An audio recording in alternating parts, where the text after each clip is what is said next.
12 günlük İran ile yaptığı savaşta da net bir şekilde bir birliktelik fotoğraf verilmesi, birlikte karşı çıkması ve getirmesi gereken adımlar, atması gereken adımlar atılmalıdır. Bismillahirrahmanirrahim.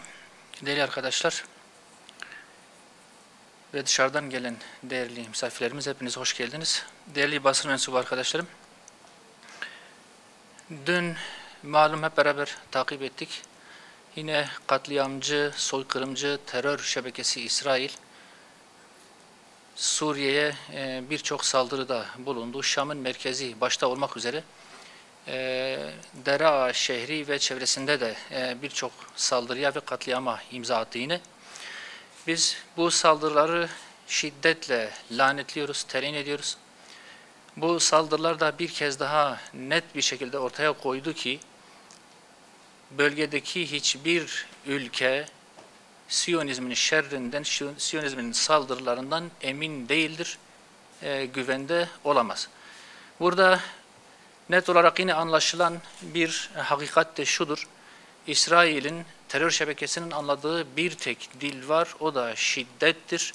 Ancak şiddet dilinden anlar ki bunu biz 12 günlük İran ile yaptığı savaşta da net olarak gördük. Ne zaman ki karşısında şiddet gördü, hemen barış havarisi kesilmeye, ateşkes istemeye başladı. Dolayısıyla bütün bunlardan dersler çıkararak İslam ülkelerinin Siyonizme net bir şekilde bir birliktelik fotoğrafı vermesi, birlikte karşı çıkması ve askeri tedbirler, askeri önlemler alması bir zorunluluk, bir ihtiyaç haline gelmiştir. Aksi halde bu coğrafyada hiçbir ülke İsrail'in ve onun işbirlikçisi olan Amerika'nın ve diğer yandaşlarının şerrinden emin olamaz. Bunu bir hakikat, bir realite olarak bir kez daha altını çizerek ifade edelim. İç gündeme dair de birkaç hususa değinmek durumundayım. Değerli arkadaşlar, belediyelerle alakalı usulsüzlük, yolsuzluk ve operasyonlar son dönemlerde malum gündemdedir. Biz belediyeleri milletin emaneti, milletin malı olarak görürüz ve bunların şaibeden uzak, temiz ellerde muhafaza edilmesi gerektiğini düşünüyoruz. Son günlerde malum CHP'li belediyelere yönelik yolsuzluk iddiaları kamuoyunun gündemindedir. Biz de hep beraber bunları takip ediyoruz. Bu iddialar titizlikle bize göre araştırılmalı ve adil bir yargılama süreci yürütülmelidir. Yolsuzluk milletin malına el uzatmaktır. Ve kim yaparsa yapsın bize göre milletin malına el uzatanın yanına asla bu kar kalmamalıdır. Hukuki olarak mutlaka yerine getirilmesi gereken adımlar, atılması gereken adımlar atılmalıdır. Hüdapar olarak tavrımız nettir. Kamu malı aynı zamanda yetimin ve öksüzün malıdır. Hiç kimse yetkisini şahsi menfaatine araç haline getiremez. Buna izin verilmemelidir.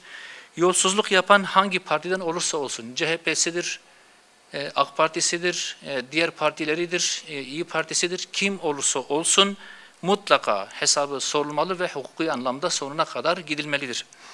Şeffaflık, kesintisiz hizmet ve adil yönetim, yerel yönetimlerin olmazsa olmaz şartıdır. Bu hizmet için zorunlu olan kaideler, şartlardır. Bunların sağlanabilmesi için temiz siyaset ilkesine hep birlikte sahip çıkmalıyız. Milletin emanetini taşıyan ellerin muhakkak temiz olması ve şaibelerden uzak olması gerekir. Hüdapar olarak böyle düşünüyoruz. Bu çağrımız kutuplaşmayı değil, hukuk içinde ortak bir duruşu hedeflemektedir. Adalet yerini bulsun, milletin içi ferahlasın. Değerli basın mensubu arkadaşlarım, bu noktada siyaset kurumunun sorumluluğu elbette ki çok büyüktür. Temiz eller anlayışıyla partiler üstü bir yaklaşım benimsenmelidir. Bu amaçla Hüdapar olarak sizin vesilenizle bir çağrıda bulunmak istiyoruz. Siyaset kurumuna bu çağrımızı yapmak istiyoruz. Yolsuzlukla mücadele konusunda meclis bünyesinde etkili bir denetim mekanizması tesis edilmeli ve yapılan denetimler şeffaf bir şekilde kamuoyu ile paylaşılmalıdır ki belediyelerde, yerel yönetimlerde bu tür usulsüzlüklerin, yolsuzlukların önüne geçilsin, yetim malı heder edilmesin. Bu çağrımızdan sonra değerli arkadaşlar, İklim şartlarıyla alakalı Türkiye geneli bir soruna dönüşen durumu da özetleyerek basın açıklamamızı sürdürelim. Kuraklık tehlikesi malum her geçen gün biraz daha büyüyor. Bu yıl özellikle çok ciddi bir kuraklık söz konusudur. Suyu korumak ortak sorumluluğumuz noktasından hareketle sorunun altını çizmek ve tedbirlere işaret etmek isterim. Son yıllarda yaşanan yağış düzensizlikleri ve sıcaklık artışları kuraklık riskini her zamankinden daha görünür hale getirdi. Türkiye'nin birçok ilinde, birçok bölgesinde bu anlamda ciddi sıkıntılar yaşanmaktadır. Bu yıl tarımsal kuraklık çiftçiyi ciddi anlamda etkiledi, tarım arazilerini vurdu, neredeyse çiftçilerin halini perişan bir vaziyete düşürdü. Tarlalar susuzlukla kavrulurken şehirlerin su ihtiyacını karşılayan barajlardaki su seviyeleri de maalesef ciddi anlamda düştü. Şu an bu anlamda ciddi bir alarm söz konusudur. Su sorununun ortadan kalkmasında kısa vadeli çözümler yeterli değildir. İklim modelleri dikkate alınarak daha kurak senaryolara hazırlık yapılmalıdır. Çünkü uzmanların ve bakanlığın yetkililerinin de yaptıkları açıklamalara göre yağışlardaki düşüş bugüne kadar hiç yaşanmış bir şey değildir. İlk defa böyle bir ciddi bir düşüş yaşanmaktadır. Bu Türkiye geneli bir durum arz etmektedir. Dirençli bir su altyapısı ve kullanım planı oluşturulmalıdır. Park, bahçe sulamada verimsiz yöntemler, sızdıran şebeke hatları, temizlikte israfa varan su kullanımı muhakkak engellenmelidir. Belediyeler artık bundan sonraki süreç için klasik altyapı hizmetlerinin ötesine geçerek suyun korunması ve sürdürülebilir şekilde temini için yeni ve daha modern adımlar atmalıdır. Su temininde çeşitlilik muhakkak sağlanmalıdır. Tek kaynağa yani barajlara bağımlılıktan büyük riskler barındırdığı için kurtulmamız gerekiyor. Farklı alternatiflere yönelmemiz gerekiyor. Yağmur suyu hasadı sistemleri ki bu yağmurun sularının depolanması için kullanılan bir durumdur. Yağmur suyu hasadı sistemleri yaygınlaştırılmalı. Altyapıdaki kayıp kaçak oranlarının azaltılması için daha ileri teknolojilerden istifade edilmelidir. Bundan sonraki süreçlerde artık bu tür aykırı, belki ilk defa karşılaşacağımız ve muhakkak atılması gereken adımlara yönelmemiz gerekiyor. Gri su geri kazanımı yani banyo lavabo sularının artırılıp yeniden kullanımı özellikle park bahçe sulamada devreye alınması bir ihtiyaç haline gelmiştir. Deniz suyu arıtma yani desalinasyon yöntemi uzun vadeli çözümler arasında muhakkak değerlendirmeye alınmalıdır.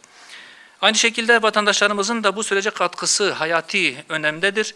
Bugün evlerimizde musluktan sınırsız akan su geçmişte birkaç metreden kolaylıkla çıkarılabilirken artık onlarca metre derinliklerden dahi güçlükle temin edilebilmektedir. Sınırsız gibi görünen her kullanım aslında geleceğimizin tüketilmesidir. Değerli arkadaşlar, bu anlamda vatandaşlarımıza da bir çağrıda bulunmak istiyoruz. Su hayatın ta kendisidir ve onu korumak hepimizin ortak görevidir. Suyun kıymetini bugünden anlayıp tasarrufu bir hayat biçimi haline getirmemiz bir zorunluluk haline gelmiştir. Bu anlamda bütün toplumda ciddi bir farkındalığa ihtiyaç vardır. Bütün vatandaşlarımızın, insanımızın bu anlamda ciddi bir hassasiyet ve farkındalık ortaya koyması da hepimizin menfaatine olacaktır inşallah. Değerli arkadaşlar, son olarak yine bu kuraklığa bağlı olarak bazı illerde yaşanan sorunlara temas etmek istiyorum. Bingöl'de, özellikle Doğu Güneydoğu'da daha fazla yaygınlaşan bu sorun, Bingöl'de ciddi anlamda ön plana çıkmıştır. Sular çekilmiş, şehir merkezinde dahi artık içme suyuna ulaşılması çok zor bir hal almıştır. Aynı şekilde Şırnak'ta, Mardin'de, Urfa'da, Diyarbakır'da, Batman'da ve diğer bazı sıcak iklim kuşağının söz konusu olduğu bölgelerde aynı sorun ciddi bir derinlik arz etmektedir. Birçok şehir merkezine dahi suya ulaşma artık güçlük haline gelmiştir. Birçok köy ve yerleşim yerinde kuyular suylarını çekmiş, kuyular kurumuş ve her yerde neredeyse genel bir sorun haline gelmiştir. Değerli arkadaşlar, buna bağlı olarak yapılması gereken şey bellidir. Yerel yönetimlerin, valiliklerimizin, il özel idarelerimizin bu anlamda ciddi bir inisiyatif alması ve özellikle bu çağda, bu zamanda insanımızın susuz kalmasının önüne geçmelidir. Yeni artezyen kuyularının açılması, temiz su kaynaklarından suyun şehir merkezlerine taşınması ve benzeri önlemlerin ivedilikle alınması gerekiyor. Bu çağda bu anlamda ödenek yetersizliğinden ve para kısıtlılığından ya da imkanların olmamasından yana bir engelin, bir bahanenin arkasına sığınılmamalıdır. Bu insani bir ihtiyaçtır ve bu çağda suyun olmaması demek, medeniyetin, insanlığın, hayatın olmaması demektir. Bu anlamda ciddi tedbirlere ihtiyaç vardır. Özellikle İçişleri Bakanlığımızın bu noktada Maliye Bakanlığı'nı da yanına alarak özellikle sıcak iklim kuşağının söz konusu olduğu yerlerde bu tür ivedi tedbirlere yönelmeleri bir zorunluluk haline gelmiştir. Yine buna bağlı olarak sıcak havadan söz ettik.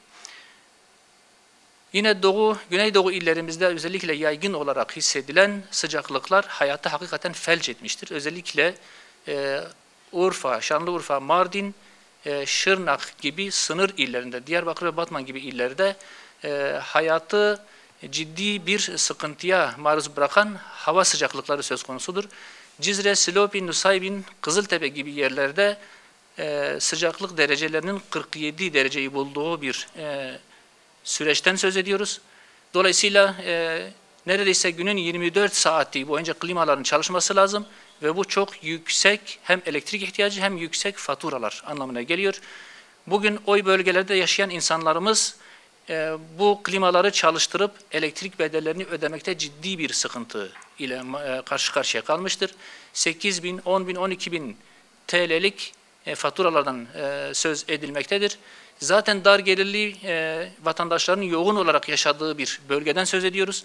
Ciddi maddi imkansızlıklar vardır, ciddi işsizlikler vardır, ciddi istihdam ve altyapı sıkıntılarının söz konusu olduğu bir bölgeden söz ediyoruz.